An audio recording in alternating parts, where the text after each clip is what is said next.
Buenas tardes y bienvenidos a un nuevo diálogo de cine, en este caso el primero del año 2026.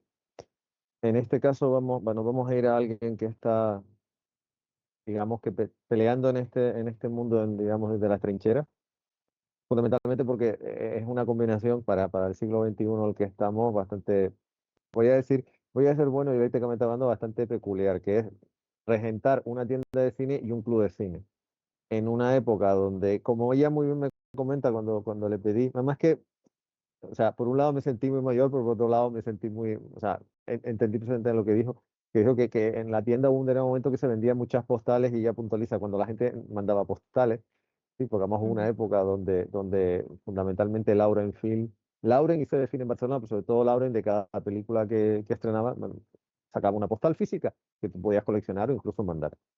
Eh, pero ya evidentemente las cosas pues no funcionan igual. Y después encima el tema de llevar un club de cine en una época donde todavía no queda claro quién va a comprar Warner, si va a ser Netflix, Comcast o Paramount, Mm. con lo que va a suponer eso para el negocio del cine. Lo que es el negocio del cine a nivel físico, a nivel de producción, ¿no? Que eso son dos cosas que no tienen nada, están en el mismo barco pero no tienen nada que ver, pues se mueven por causas distintos. El hecho de estar Sí. defendiendo el cine de esa forma. Y aparte de la tienda se llama Rosewood of Bad, como ustedes prefieran, que es el famoso trineo de cierta película de Orson Welles, eh, Sí. que es absolutamente mítica por muchas y variadas razones. Entonces, bueno, es una amalgama. Entonces, nos salimos un poco de lo que es la temática convencional, que es de coger una película y sacarle hasta la última esencia, como sean los Gelfling en Cristal Oscuro. Y vamos a hablar con alguien que se ha criado dentro o sea, que le gusta el cine, eso, desde las trincheras, desde abajo, de estar proyectando, de estar hablando con personas, y que además ha tenido la gentileza de respondernos, porque últimamente cada vez es más difícil que te respondan, y creo que no estaré desvelando nada extraño, y estamos haciendo las comunicaciones.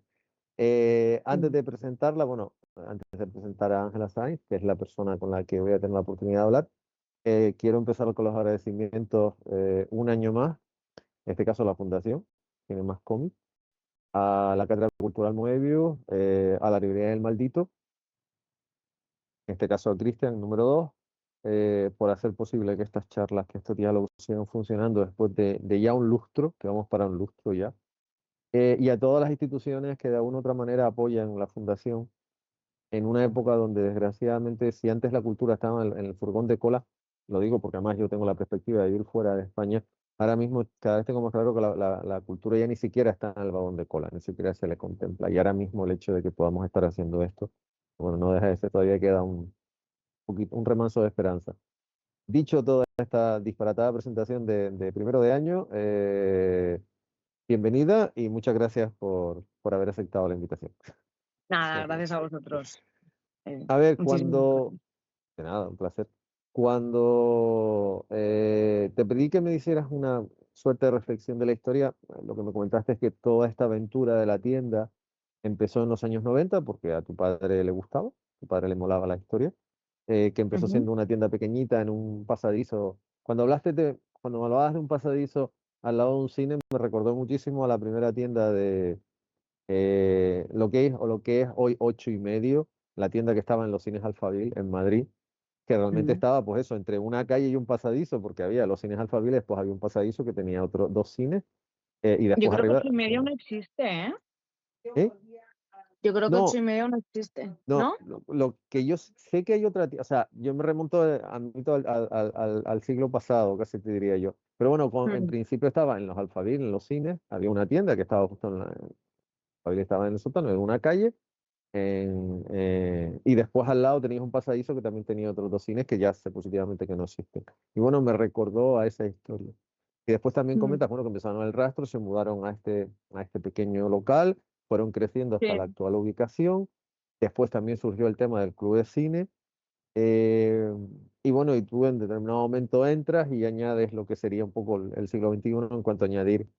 Aparte, me sorprende que alguien todavía utilice la nomenclatura de fotocromo, que ya la gente no sabe lo que es un fotocromo, de otras muchas cosas, porque ya en los A mí cines me no se gustan pone. mucho, me parecen muy chulos. Parece un Sí, material muy diferente. No, y aparte era durante, no sé, lo que se llaman lobby car es que además el nombre en inglés tiene más que ver porque lobby es la entrada del cine, o sea, eran lo que Mm. serían las fotos de la entrada del cine que no se ponían en los cines antiguos, incluso en nuestro país. Eh, vamos a ver, tú que vienes de otra generación, que has entrado, has vivido esto desde pequeña y ahora te has visto metido en esto. eh,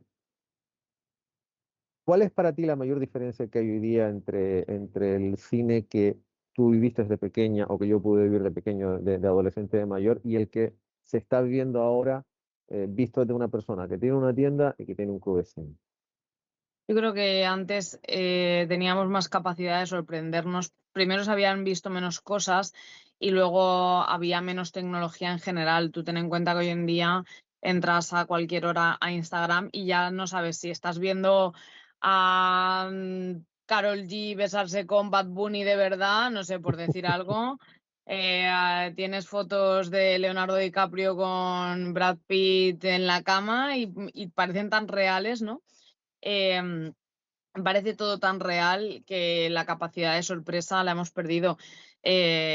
Cuando mi padre cuenta que cuando él vio por primera vez Tiburón, se quedó embobadísimo de, claro, aquello le parecía tan real. Hoy en día a cualquier persona de mi generación y menores que yo le pones Tiburón y le va a parecer una basura, qué efectos tan desastrosos, ¿no? Y eso que Tiburón tiene unos efectos muy bien hechos, pero van a ver que no es un tiburón de verdad, que no sé qué.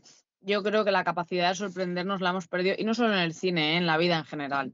Estamos muy sobreestimulados, muy sobresaturados de cosas y la capacidad de sorpresa es algo que el ser humano no debería de perder nunca, porque entonces entramos en el hastío, en el aburrimiento, en la desidia y ya no tienes ganas de nada, ¿no? Ni siquiera de ir al cine, porque ¿qué vas a ver? ¿Qué te va a sorprender? Ya lo hemos visto todo, ya sabes cómo te digo. Entonces, esa es la grandísima diferencia para mí. La gente antes iba al cine con esa ilusión, salían maravillados, le parecían que habían visto la gran cosa.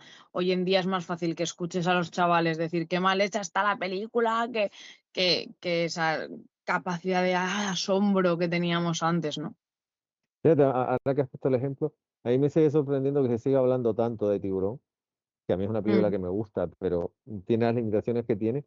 Y del Diablo sobre Ruedas no se habla, y es una película que no ha perdido lo más mínimo, porque la amenaza de ese camión es real hoy día. sí, Sea, porque sí, además es como lo que yo siempre he planteado de los pájaros. A mí, yo además sí. no tengo ningún problema de ser sarcástico. A mí Psicosis no me gusta porque nunca ha sido una película que me haya llamado o sea, nunca me ha llamado la, menos la atención. Mm, Eh, pero a mí Los pájaros me sigue pareciendo una película terriblemente desasosegante porque mm. la ves y terminas y sigues pensando lo mismo. O sea, ¿por qué nos Mm. atacan y por qué lo dejan? O sea, Sí, tú sí. realmente no sabes por qué. O sea, es una película realmente terrorífica porque además te das cuenta de que sales a la calle y ves los pájaros y el Te vas caso. agobiando tú en la película. O sea, Sí. claro, exacto, sí. Ay, perdonadme, que Sí. no se me ha saltado aquí. Y es lo mismo que pasa con el camión. O sea, el camión está ahí, está él solo, es el coche, es el camión. Y diga, siga habiendo coches, siga habiendo camiones y tú estás absolutamente vendido. Por eso me Mm. encanta Matheson. Y siempre se habla de Tiburón, pero no se habla ni del Diablo sobre Ruedas, Duel, ¿cómo se llama? O de Encuentros en la tercera fase. Siempre nos quedamos en Tiburón. Sí, bueno, Dicho, yo creo que es una cuestión de fama, ¿no? O sea, es como todo, no siempre lo más famoso, lo más popular es lo de mayor calidad. yo creo que hay los que trabajamos dentro, los que en teoría tenemos que abrir los ojos para que la gente vea, creo que de una forma u otra queremos, y eso es una crítica absolutamente personal, pero aplicable a la gente con la que he trabajado mucho tiempo, creo que todos hemos cometido a veces el error de caer siempre en lo mismo y no querer transitar otros caminos por aquello de, y yo creo que a veces es bueno. Bueno, tú que has dado pie a hecho, precisamente eso que has dicho yo lo he oído tanto en España como lo he podido oír aquí, en otro idioma, pero lo entiendo igual. Con esa mentalidad, ¿cómo se lidia el llevar una tienda de cine? Y en este caso, el club de cine, bueno, fíjate, el club de cine quizá, porque también hay generaciones que echan de menos el hecho de ver otro tipo de cine. Pero ¿cómo se lidia? Porque también es triste, o sea, cuando la gente se ha olvidado. Cuando se propuso el tema de las plataformas hace 1000 años de esto, ya parece que han pasado 1000 años y no ha pasado tanto. No han pasado 15 años. Se prometió, Yo lo que pasa es que tendría que buscarlo, porque no lo tengo. Se prometió que se iba a abrir una gran mediateca donde una persona normal pudiera acceder a lo que quisiera. Por ejemplo, Universal no tiene plataforma, por lo tanto, que es uno de los 5 estudios más grandes del mundo, o sea, más antiguos del mundo. O sea, Mm. SF Svenska, que es sueco, que está al ladito de donde yo vivo, y Universal son 2 de los 5 estudios más antiguos del mundo. Y el catálogo Universal, que entre otras muchas cosas tiene todos los monstruos clásicos, eso no está al acceso porque no tiene una plataforma para verlo. Y como eso nos podemos quedar, vamos, esta conversación duraría siglos. Y es muy triste que prometieron esa mediateca, que además o sea, la plantearon como que tú pagabas mensualmente, igual que pagas Netflix o que pagas HBO o Max o HBO Max, o nunca se sabrá cuál es el nombre porque seguirán cambiándolo, o pagas en este caso Disney, que son por unas plataformas, y podías hacer lo que quisieras. Y eso es mentira. Y es mentira porque ahora mismo hay 40 años de cine. Tú ahora si quieres Mm. ver Brigadoon, tienes que confiar que te la programen, pero tú no tienes la opción de ver Brigadoon como Sí. tendrías que tenerla. Y a mí eso me parece, aparte de un error, me parece que partieron de un supuesto y nos engañaron a todos. O sea, Claro, pero es partiendo... que ahí está el punto. A ti te crean la falsa ilusión y te ponen justamente lo que más va a ver la gente, porque una cosa es la gente cinéfila, que hay muchos, pero no son tantos, y otra cosa es el grueso de la gente que llega a su casa y va buscando ver lo típico, tópico, clásico. Entonces, las 4 cosas más conocidas las tienes, no todas, pero bastantes, entonces te da esa falsa sensación de que está todo, más luego lo que te meten es una cantidad infame de contenido propio, ¿sabes? Que es terrible y que producen en masa, ¿no? Hay cada vez más y cada vez más, entonces, bueno, tienes esa falsa sensación. Entonces, incluso como hay tanta sobresaturación de contenido, la gente ni se plantea que hay otras cosas que no están, porque si es que no sabes ni qué ver, hay tantas cosas. El otro día di una charla me llamaron para gente joven que se está formando, ¿no?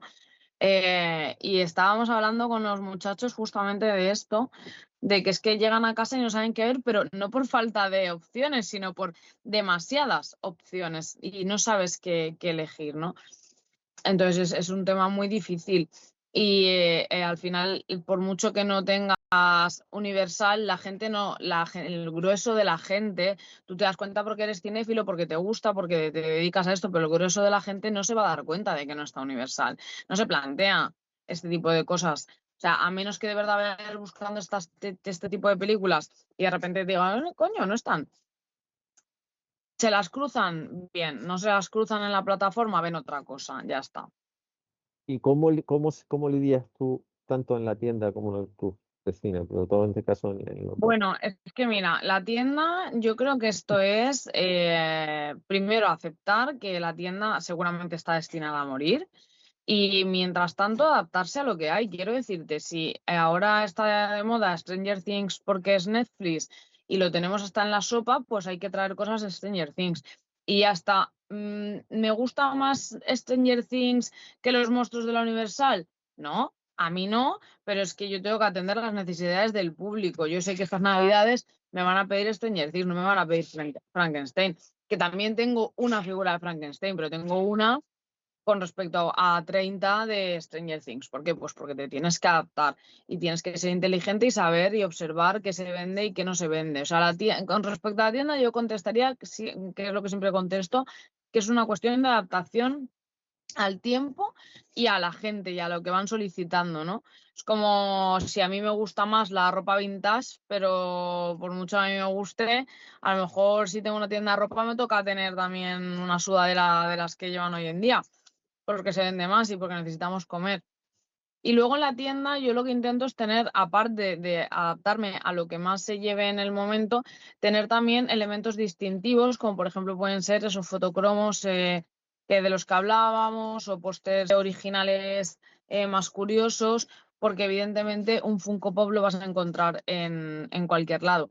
Que lo tienes que tener porque si vienen a tu tienda tienen que encontrar cualquier tipo de servicio. Pues y además les puedes ofrecer una experiencia distinta en la que encuentren cosas, elementos sorpresa de lo que hablábamos, ¿no? Con las que se sorprendan, algo que no habían visto, que no sabían que existían. Pero bueno, siempre habrá quien se quede y quien diga, anda, mira, esto no está en otro lado. Con respecto al El club de cine fundamentalmente, el 90% de la gente que está matriculada en nuestro club es gente jubilada. Entonces, todavía son los de aquella época. ¿Qué irá pasando? Es una cosa que a mí me genera un poco de incertidumbre, porque aunque sí que hay gente joven que se va sumando, de momento hay muy poquitos, o sea, muy, muy, muy poquitos. Son contados con los dedos de la mano. Entonces, claro, yo, y no lo digo de broma, la gente del club muchas veces se nos va muriendo, porque son gente muy mayor. Y todos los años te enteras de que se han muerto 3 o 4, y yo digo, se me va a acabar la población de... El Claro, público, sí, el claro, público objetivo. entonces, bueno, yo quiero confiar en que también ofrecemos algo distinto, ¿no? Porque tú vas a ver una película, pero después de esa película, yo, por ejemplo, hoy que tengo una presentación, yo te voy a contar un montón de páginas que tengo aquí preparadas con la información de la película, y vas a enterarte de cosas que no es mucho rato, son 20-30 minutos, pero en los que yo te cuento cosas sobre esa peli y sobre la vida en general, porque, por ejemplo, la película que tenemos hoy tiene elementos de la vida real, que seguramente, de la cultura japonesa, que seguramente para la mayor parte de gente que vaya a ver la peli hoy no los conocían. Yo no los conocía. Por ejemplo, así al prepararme la película, que esto es una de las magias del cine, ¿no? Que te brinda también la oportunidad de conocer otras cosas, de conocer la cultura japonesa de repente sin tener que viajar a Japón. Entonces, bueno, quiero confiar en que el club de cine se sostiene un poco por ahí, ¿no? Ya no solo por una cuestión cinéfila de que a la gente le guste ver las películas, sino porque va mucho más allá. No solo se queda en eso. Y aparte el hecho, pues, de hacer una actividad, de salir, de conectar con la gente, ¿no? ¿Cuál es la mecánica? ¿Tú te apuntas en una especie de club, tienes que apuntarte? Exacto, tienes que hacer una matrícula es anual, el curso dura desde septiembre hasta junio, pagas un dinero, un concepto de matrícula, y luego tú vas a las sesiones que quieras. Nosotros siempre ponemos que hacemos, o sea, que con el precio de la matrícula se hacen al menos 25 sesiones, pero como el profesor es mi padre y a mi padre le encanta, hace siempre 30 y muchas, porque siempre le viene bien alguna más. Sí. No, es una persona que no se cansa de trabajar. De hecho, yo me lo imagino que cumplirá 95 años y seguirá allí con su micrófono dando clases porque le gusta, de verdad, es una persona que disfruta.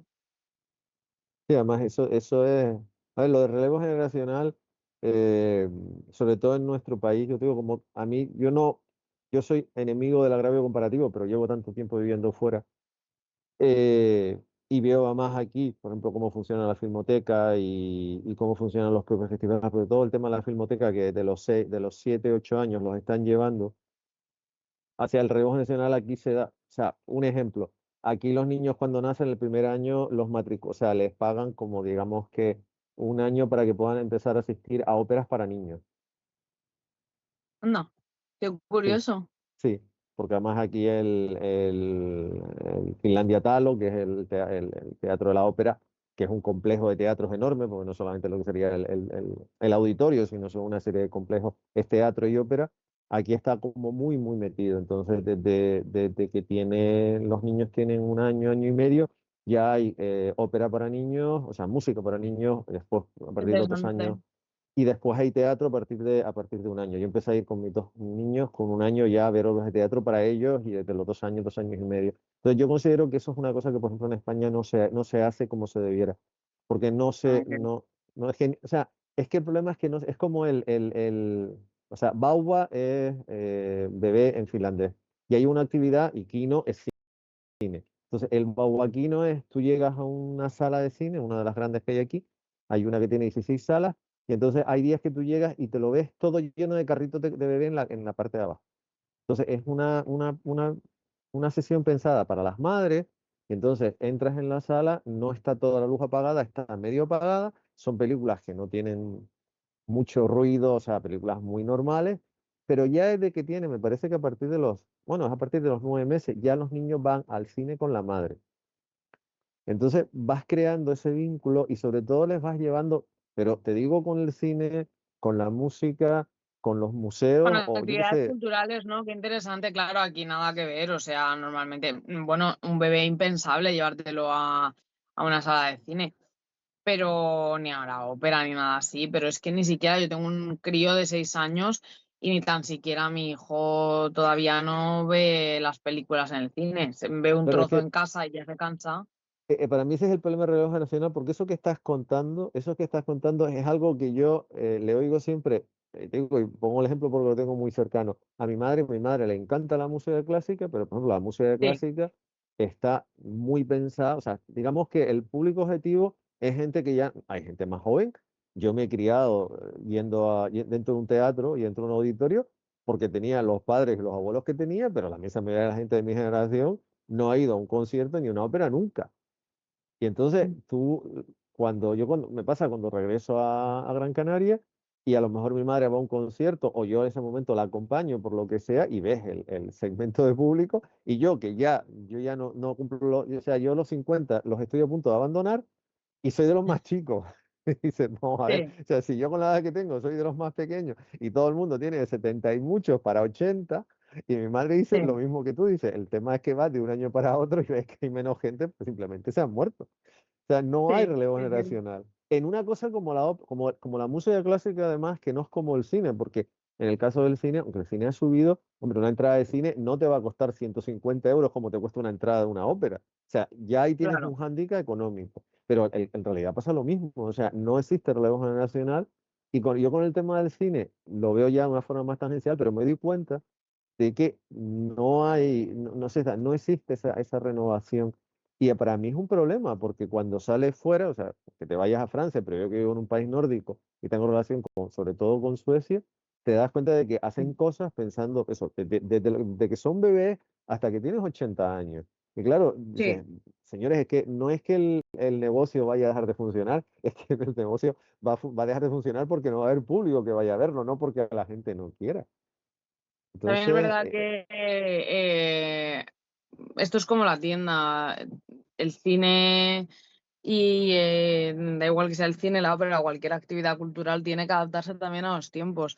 La gente y además la gente de hoy en día que está tan estimulada y a unas velocidades tan rápidas, en un cambio de estímulo tan rápido con todo el internet, las redes sociales y todo eso, no va a estar 2 horas y media sentado viendo una ópera porque se va a desesperar, o sea, no eso es es una poco ópera viable. cortita, ¿eh? Les digo, eso es una ópera pequeñita, porque las hay de 4 horas.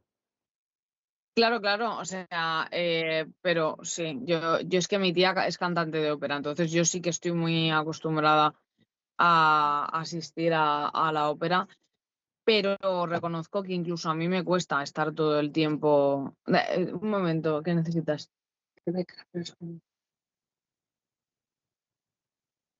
Disculpadnos, que es que como Sí, sí. además estamos aquí en la tienda. Bueno, lo que os decía, que también hay formas de, a lo mejor, una ópera más dinámica o más adaptada o que tuviera... yo me acuerdo una producción que hicieron aquí, que salía mi tía, ya te digo que ella es cantante del coro aquí en Valencia. eh, Me acuerdo que la hicieron así moderna. Era El elixir del amor. Y, la adaptaron completamente a como si fuera moderno. Tú imagínate un Turandot que, Mm. la, que es una historia que podría conectar perfectamente con público joven, pero hecho una producción hecha moderna, con pantallas, con cambios, con no sé qué. A lo mejor sí que conseguíamos que les gustase. A ver, mira, hablando de cine, para mí el mejor ejemplo de cómo se puede coger algo que tiene 400 años y ponerlo en la actualidad y que la gente ni siquiera sea capaz, sobre todo si la ves en versión original, de darse cuenta de lo que está escuchando, lo escribió un señor hace 400 años, es el Romeo y Julieta de Baz Luhrmann. O Claro, sea, es claro. exactamente, o sea, el monólogo final del jefe de policía, o sea, eso está calcado.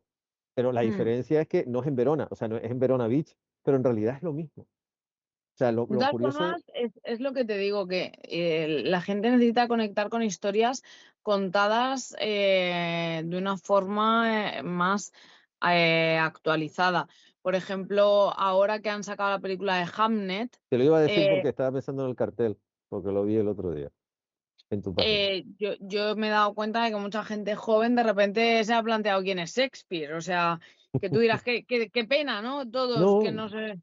porque dices, antes sabíamos todos quién era Shakespeare, ¿no? Parecías un ignorante si no lo sabías. Hoy en día más bien no lo sabe nadie.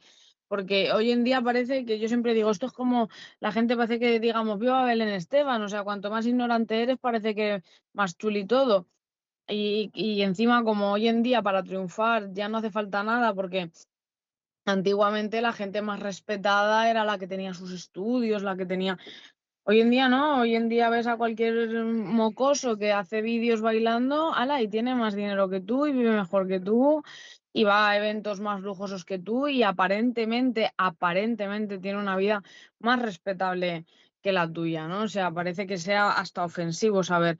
Entonces, bueno, el cine a mí me parece un buen elemento conductor para todos estos temas que se han quedado, que pueden resultarles más aburridos, porque a lo mejor yo te digo, a la cáscate un libro de Shakespeare y ay, qué aburrimiento leer, fíjate, a lo mejor yo te planto ahí a un Paul Mescal, que es guapísimo, estupendo y divino y que a todos nos gusta, y entonces, claro, ya resulta que has conectado con Shakespeare, ¿por qué? Pues porque está Paul Mescal. Bueno, bien, si es que yo no, sí, mira, anoche yo le decía a mi pareja, si yo tengo que encender una bombilla, me da igual la forma, de la forma que sea, a mí me da igual que la enciendas, tenemos que encender esa bombilla, da igual que la enciendas tú, que la encienda yo, que la encendamos en 3 horas, a poder ser en media en vez de 3, pero da igual, si el objetivo final es encender la bombilla, a mí me da igual el medio que hayamos usado para encenderla. Pues con el cine y con la cultura me pasa lo mismo. O sea, a mí me da igual que tengas que usar al actor del momento o escenas más rápidas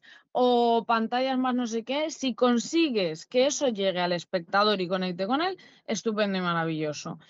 Otra cosa que a mí personalmente no me gusta, este cine de autor tan extraño que nadie entiende un carajo. Y yo me acuerdo la primera vez que vi Canino, todo el mundo, obra maestra, obra bueno.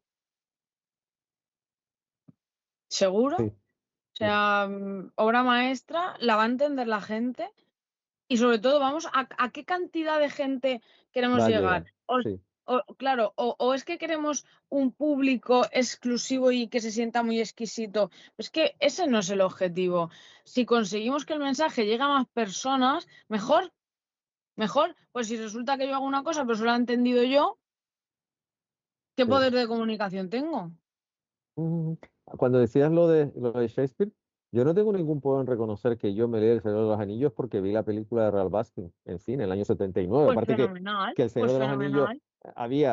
en ese momento había dos ediciones publicadas, porque El Señor de los Anillos fue una novela que salió, y imagínate cuándo se publicó, Sí. pero en el año 54 había una edición de los 50 y una edición de principios de o sea, del año, de hecho, yo creo que la reeditaron porque se estrenó la película de Ralph Bakshi. Y yo, bueno, en aquel momento, cuando yo vi esa película, tenía 12 años. Y para Mm, mí fue como, madre mía, o sea, y el caso es que te lo iba a preguntar porque el otro día en tu página de Facebook vi el póster de una película que me parece absolutamente sensacional por la sencillez que tiene, porque lo que mm, plantea esa película es absolutamente, es perfecta en cuanto a todo, en cuanto a planteamiento, en cuanto a oración, en cuanto a la realidad que te está planteando. Y a mí lo que me viene a ujú. la cabeza es, todavía hay gente que cuelga un póster en su casa. Sí, mira, justamente eso es una de las cosas que sí que la gente joven hace, venir a por pósters. Pero hay gente de todas las edades. O sea, los pósters es algo que no tiene generación. Da igual que sea la persona más joven, pero claro, ahí tienes que atender a todo tipo de públicos. Yo tengo 5 expositores y en cada uno de ellos hay unos 200 pósters. O sea que, y claro, pues ahí hay variedad de todo lo que hablábamos antes, ¿no? Desde la quinta temporada de Stranger Things, pasando por Un Padrino, llegando a cosas más extrañas que a lo mejor más inesperadas, pero tienes de todo. Tienes un Woody Allen, tienes una naranja mecánica, tienes de todo, de todo. Tienes fotos de actores, tienes dibujos. Entonces, claro, sí, yo misma tengo toda la casa llena de pósters. Sí, lo entiendo. Entiendo Eh, yo en este caso los tengo guardados porque poco espacio físico tengo, porque la pelea es póster de estantería, pero bueno, sé lo que estás Sí, hablando. Antes cuando empecé un poco el monólogo del principio, bueno, llevamos deshojando a Margarita, sobre todo los medios económicos, sí. los rotativos económicos sobre todo llevan deshojando a la Margarita de la de la fusión entre una empresa que empezó mandando VHS por correo, porque es como empezó Netflix, que el otro día me sorprendió porque un sobre original de los que mandaba Netflix, ya es el sobre, lo que es el sobre físico, con Sí. un VHS se están vendiendo por 150, $200, porque ya es como una especie de pieza de museo, porque eso evidentemente ya no se lleva. Entre lo que es una empresa que empezó mandando películas por correo y ahora se ha convertido en lo que se ha convertido, y uno de los grandes estudios que, seamos claros, Warner siempre fue, o sea, yo imagino que tú sabrás cómo llamaban los dueños de la Metro a los hermanos Warner, No, judíos famélicos. no tenía esta anécdota, no. Sí. A ver, Universal es una cosa porque el que nos crearon, el padre y después el hijo, que fue el Carl Laramie, que fue el que se encargó de hacer los motores de Universal, era más o menos normal. Paramount, lo siento mucho, o sea, Zucker y alrededor eran unos gángsters. O sea, literalmente salieron de una parte del país y se fueron a otra porque tenían menos problemas y además el suelo era barato. Y la Metro, que es una empresa que hoy en día, menos Samuel Goldwyn, el resto estaría en la cárcel como o cuanto menos imputado como el señor que creó Miramax, porque si es malo Weinstein, estos señores eran malos y medio, eran lo que tú dices, elitistas, snob. Y a ver, Warner es un estudio hecho con jirones. O sea, vamos a ver, una de las grandes estrellas de Warner era Errol Flynn. Y Errol Flynn era un señor, era fantástico, pero no le hacía caso a nadie. O sea, tú lo piensas hoy fríamente. Yo recuerdo cuando leí la biografía de Michael Curtis, decía, mira, yo le decía algo a él, dice, y él hacía lo que le daba la gana. Yo me sentaba y confiaba que no se matara, porque lo que la gente no sabe es que, por ejemplo, rodando el Capitán Blood, como él quería ser pirata de niño, más lo que tampoco la gente sabe es que Rolfín era tasmano. Tasmano hay dos tasmanos famosos, el demonio de Tasmania y Rolf Flynn. El orden no ocupa. Y él quería ser pirata de chico, más normal, pues además le encantaba el mar, él tuvo dos veleros en su vida, y saltando de un palo a otro se partió 4 costillas. O sea, no es coña. O sea, y Michael Curtis decía, vale, yo le decía, haz esto, y él hacía lo que le daba la gana. Pero con las cifras en la mano, si Metro se gastaba 2 millones, Warner se gastaba $300.000. O sea, es así. Y entonces, como eran judíos, los hermanos Warner, porque realmente el estudio en realidad se llama Warner Brothers. Le quitaron el Brother porque era como muy Sí, grande, pero el estudio era sí. Warner Brothers. La Metro, sobre todo, Metro y Paramount, sobre todo la Metro, Goldwyn Mayer, en este caso Luigi Meyer y Cecil B. DeMille, le llamaban el estudio judío famélico, que de hecho ellos vaticinaron que Warner iba a fracasar con el Robin Hood, que fue la primera Mm, película en color que se rodó. Y no solo no fracasó, sino empujó a Metro a hacer lo que el viento se llevó, que se iba a rodar en blanco y negro, no se iba a mm, rodar en color.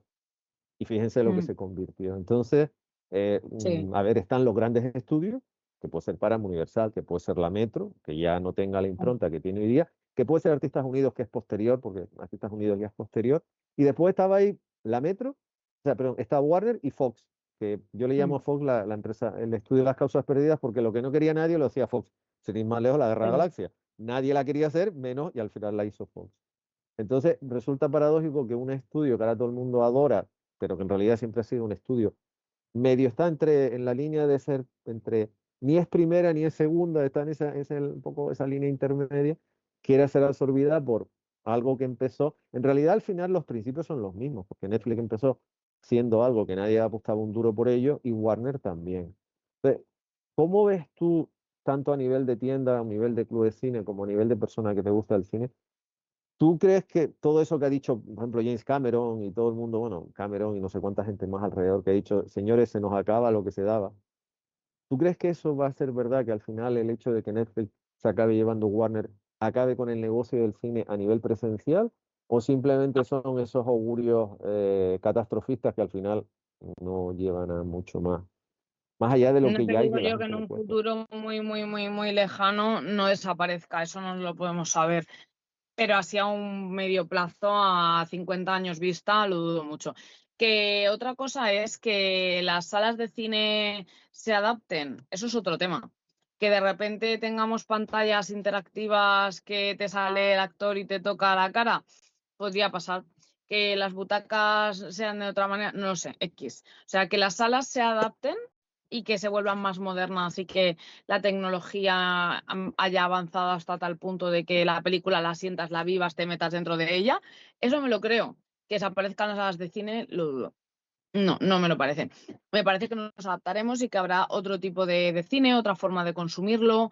No lo sé, a lo mejor cada vez vamos hacia una sociedad más individualista. A lo mejor resulta que se inventan las salas donde, para las salas para parejas.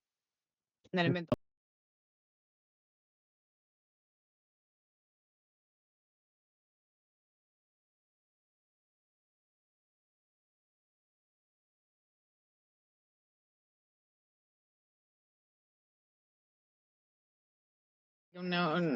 La industria cinematográfica es de las más grandes, de las cosas de las industrias más grandes a nivel mundial de lo que tenemos, ¿no?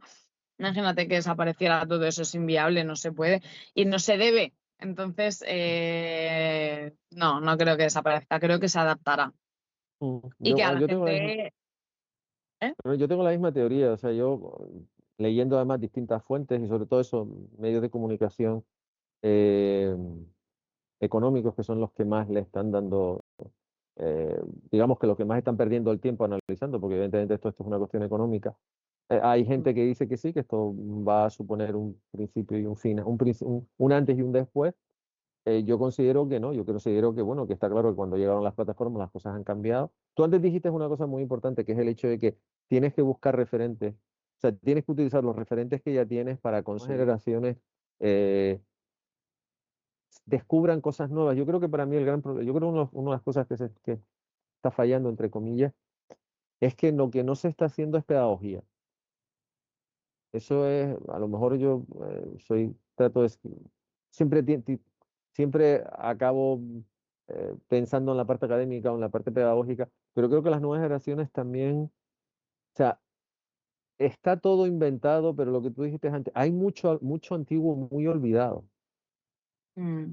Claro, y luego aparte es que, pero y luego también te digo que en determinadas cosas estamos un poco obsoletos, o sea, creo que la cultura es algo tan rico a todos los niveles, o sea, que tampoco ofrecemos la posibilidad a la gente de conectar con lo que más se identifique con la persona. ¿A dónde voy? Por ejemplo, en las escuelas te imponen estudiar determinadas cosas en concreto, tienen que ser esas y no otras, y además son las mismas y la misma metodología desde que mi abuela estudiaba. Es imposible que lo que le servía en la época de mi abuela me sirva a mí Ujú. a la época de mi hijo. Entonces, ahí nos estamos equivocando nosotros. Tal vez la gente se interesaría si lo dejaran elegir. Para mí, el poder de elección me parece que todo el mundo dice, es que si la gente pudiese decidir, no haría nada. Yo no lo pienso. Yo no lo pienso, de verdad, no lo creo. Si te dejaran elegir los temarios que estudiar, seguramente los estudiarías y ni siquiera te lo tomarías como estudio porque te apetece leerte ese libro. Si te dieran la posibilidad incluso de empezar a estudiar un autor y que empieces a estudiarlo y no te interesa porque no conecta contigo y puedes pasar a otro tema. Imaginemos que el cine fuera una asignatura, que podría serlo, dentro de la Lo fue, escuela. lo fue, lo fue, durante Mm. bastantes años fue. Tú imagínate que empezaran viendo a un director y ese director no conecta contigo, cada uno elige el suyo, pero tiene que hacer un trabajo. Puedes cambiar de director. Entonces, verdaderamente generaríamos interés en las personas, porque a las personas no nos tiene que interesar todo por castigo a todos lo mismo. Pero el problema es que se nos imponen 4 cosas seleccionadas, además con intereses muy específicos, porque detrás de esto, como siempre, hay intereses económicos y de otros tipos, porque la escuela no está hecha para aprender, para enseñar, para educar. La escuela está hecha para adoctrinar. No olvidemos, estamos preparando seres que luego producirán y los estamos preparando de una forma en concreto, ¿no? En específico. Entonces, si no generamos curiosidad, es imposible que la gente se interese. Y vuelvo a decir lo mismo de antes, y menos en una época donde encima están sobreestimulados, donde encima tienen la información a un clic o la falsa información, ya no sabes ni lo que es falso ni lo que no. es imposible que se genere un interés genuino dentro de la persona. A ver, es que eso es tan, es decir, tan tautológico, ¿no? Eso es de alguien que lleva en esto 4 décadas, que ha crecido dentro de un cine literalmente y que ha trabajado en un cine y ha trabajado mucho. Yo una cosa que, por ejemplo, no censuro, pero sí le he hecho, o sea, yo se lo he dicho aquí en Helsinki a gente que trabaja en festivales de cine, o sea, el que no entiendan cómo funciona el negocio del cine. Mm, O sea, saben lo que es un festival, pero un festival dura 4 días, 4 o 5 días, no dura más. O sea, hay festivales grandes, como por supuesto puede ser Cannes, como puede ser Venecia, como puede ser Berlín, o San Sebastián, que duran una semana. Probablemente los festivales duran 3, 4, 5 días, no duran más. Y mm, tú trabajas en un festival 4 o 5 días, te enseña la mecánica de un festival, pero no cómo funciona un negocio que, salvo remisión, son los 365 días al año. O sea, que hay días que sí, terminas antes, pero el negocio sigue funcionando. O sea, el espectáculo, nunca mejor dicho, tiene que continuar. Y a mm, veces me sorprende los comportamientos o la forma en la que se toman las cosas y no se dan cuenta de que el cine como negocio no funciona así. O sea, uno de los grandes problemas es que el cine como negocio es muy agotador, pues tú realmente no tienes descanso. O sea, tienes que mm, tener un grupo de gente trabajando contigo, pero no es decir, no, esto es estacional. Yo trabajo 3 meses como la gente que trabaja en los festivales de verano. Sabes que vas a trabajar julio, agosto, septiembre o junio, julio y agosto y tienes todo el año para prepararlo. No, no. O sea, en realidad te están viniendo películas continuamente, continuamente, continuamente, continuamente. Y ahora ya que los cines en realidad no es como antes, que antes tenías que preocuparte de que tenías que cambiar carteles, fotocromos, stand-up, display. Era un follón. O sea, tenías que tener actualizado el cine semana a semana. Y es un festival de cine, no te lo da, un festival de cine, no te preocupas de prácticamente de nada. O sea, tienes la parte de los invitados, la parte de las proyecciones, y en los sí, festivales que lo hacen bien, tienes la parte de lo que se llama el Q&A, Question and Answer, o sea, preguntas y respuestas con los invitados, pero que es una cosa absolutamente fantástica, pero ya está, son 4 días mal contados. O sea, en 96 horas te lo has comido, pero después sigues mm, teniendo 49 semanas más con las que tienes que lidiar.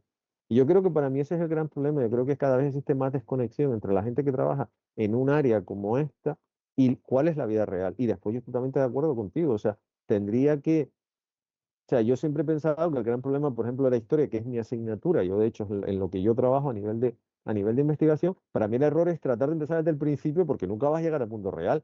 Empieza con el mundo real, empieza a ver lo que está pasando y te darás cuenta de lo que está pasando ahora pasó hace 40, 50, 60, 70, 80 años. O sea, es más fácil. O sea, tú si a un niño le sientas, a un adolescente, lo sientas y le pones cabaret de primeras edad, no sé si te la va a aguantar.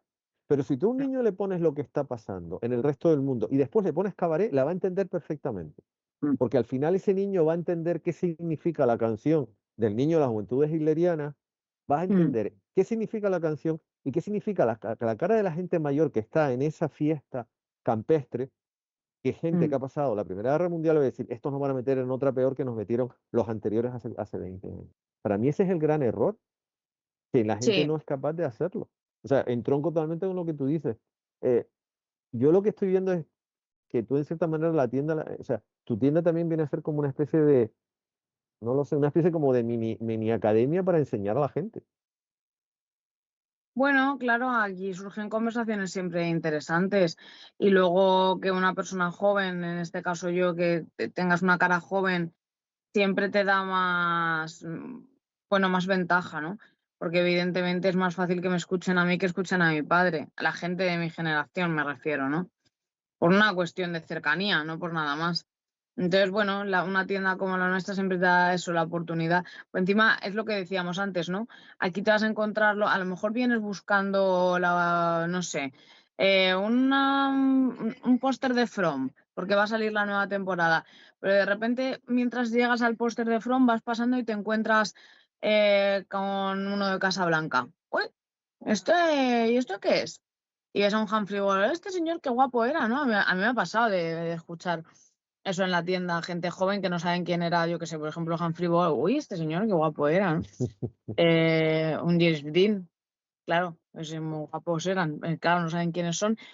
Pero bueno, ya generas esa curiosidad, ¿no? De la que hablábamos y por lo menos ya los buscas, ya conversas con ellos, o a mí me gusta mucho charlar, preguntar qué han visto últimamente, qué les ha parecido, todas esas cosas, ¿no? Entonces, bueno, sí, puede ser una tienda como la nuestra y sobre todo nuestra presencia dentro de las redes sociales también, ¿no? Al final, hoy en día, volvemos a lo mismo que estamos hablando todo el rato, tienes que conectar de la forma que se hace en la actualidad. Sí, está claro. O sea, por mucho que estemos hablando ahora del tema de las prohibiciones y de lo que se quiere implementar o no implementar, vivimos en el siglo XXI. Eh, Antes comentaste que, bueno, y ya lo vienes diciendo desde la primera entrada de Instagram que leí este año, de tu tienda. O sea, tú tienes asumido que evidentemente estás viviendo un tiempo prestado, como otras muchos negocios, como muchas ideas. Pero, ¿cómo Sí, te ves tú de aquí a un lustro? No voy a ir ni siquiera a 10 años. sí, Aquí a sí, 5. buf. Yo 5 años no creo que aguante la tienda, ¿eh? Yo ya veo que esto es mejor los 2, 3 últimos años finales. No sé si haremos alguna adaptación, tipo pues ya quedarnos en venta por internet o algo así, pero la exigencia que requiere la tienda para el resultado que está dando en este momento ya no compensa. Cada vez compensa menos y hace mucho tiempo ya no compensa. Y yo estoy cansada. Mm. Entonces, no, para mí esto está siendo el final ya. No, no sé cuánto, ya te digo, de aquí a 5 años no lo sé, pero yo diría más bien que no, que en 5 años no está la tienda, que sí, no sé, me puedo equivocar. O conseguimos hacer alguna adaptación de algún tipo, o esto tiene que terminar.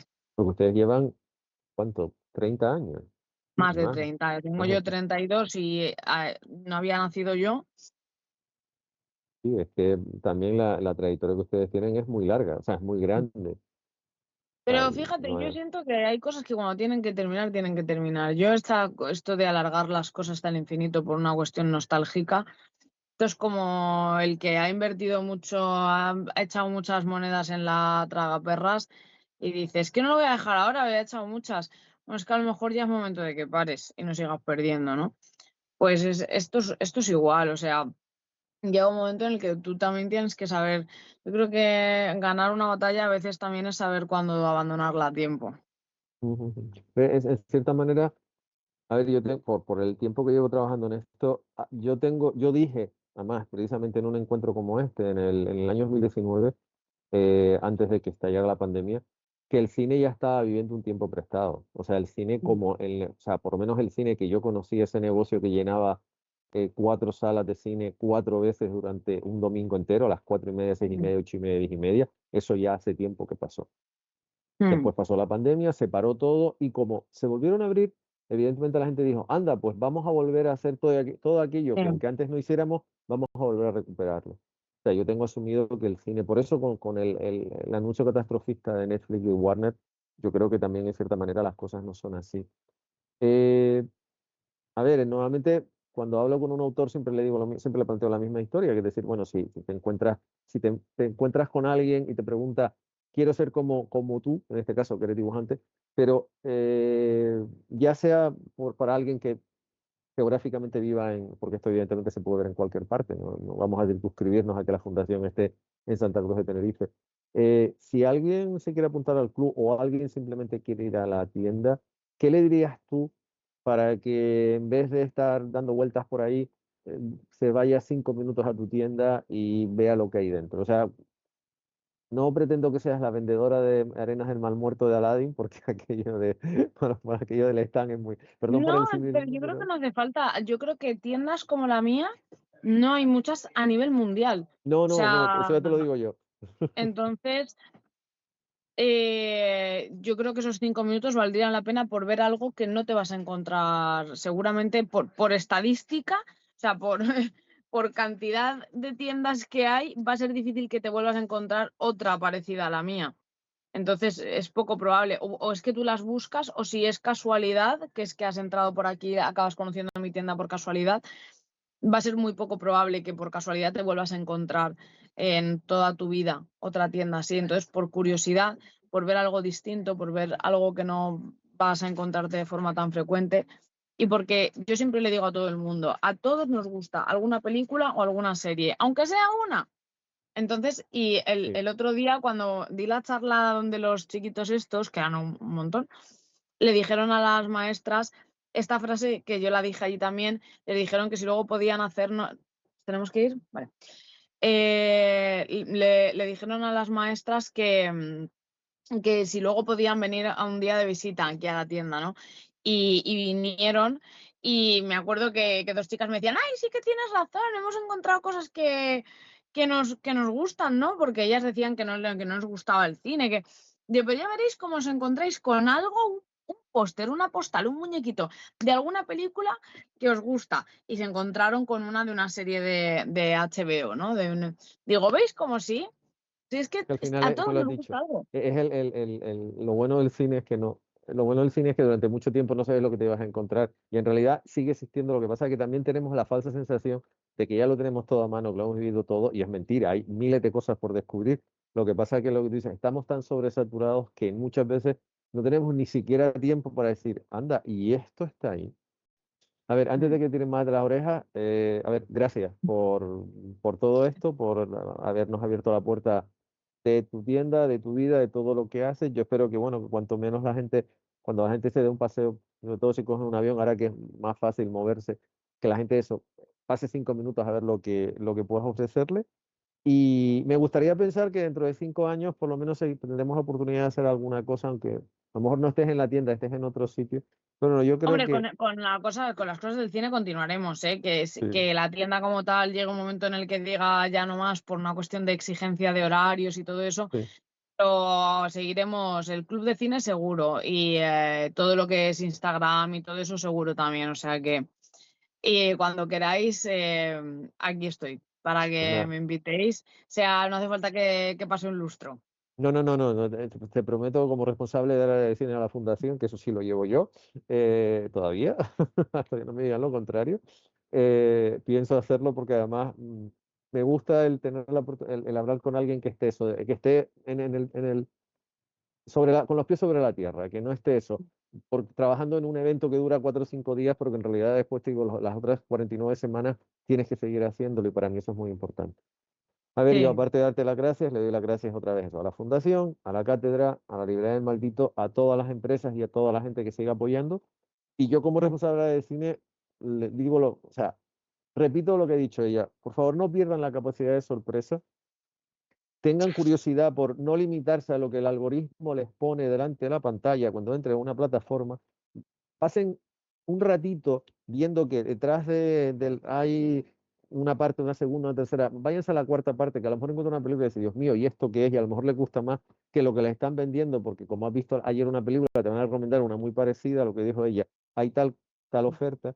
Y bueno, y de vez en cuando, aparte de salir a hacer otras cosas, de vez en cuando tampoco, o sea, en el cine, ir al cine es un ritual que se ha perdido, pero que sigue siendo de vez en cuando divertido. Y además te puedes encontrar eso, cosas como Hamlet, que es una película chiquitita, de la que nadie hablaba, salvo los chalados que nos leímos el libro hace 5 años cuando salió, y que ahora la ves y dices, madre mía, o sea, esto, y además coincido también contigo, no es esa película chiquitita, elitista, que van a ver cuatro y la van Mm. a entender ellos si es que la entienden. No, por ejemplo, en el caso de esta película es una película que, aunque cuenta lo que pasó hace 450 años, es absolutamente aplicable a una persona hoy día. A la Y eso actualidad. para mí, exactamente, y eso es lo válido. Mm. Gracias, espero Totalmente. no haber pasado espero que llegues a tu reunión, espero que lo hayan pasado bien y nos vemos en un próximo diálogo de cine ya dentro de las actividades del año 2026. Gracias. Muy bien, gracias a vosotros, un placer.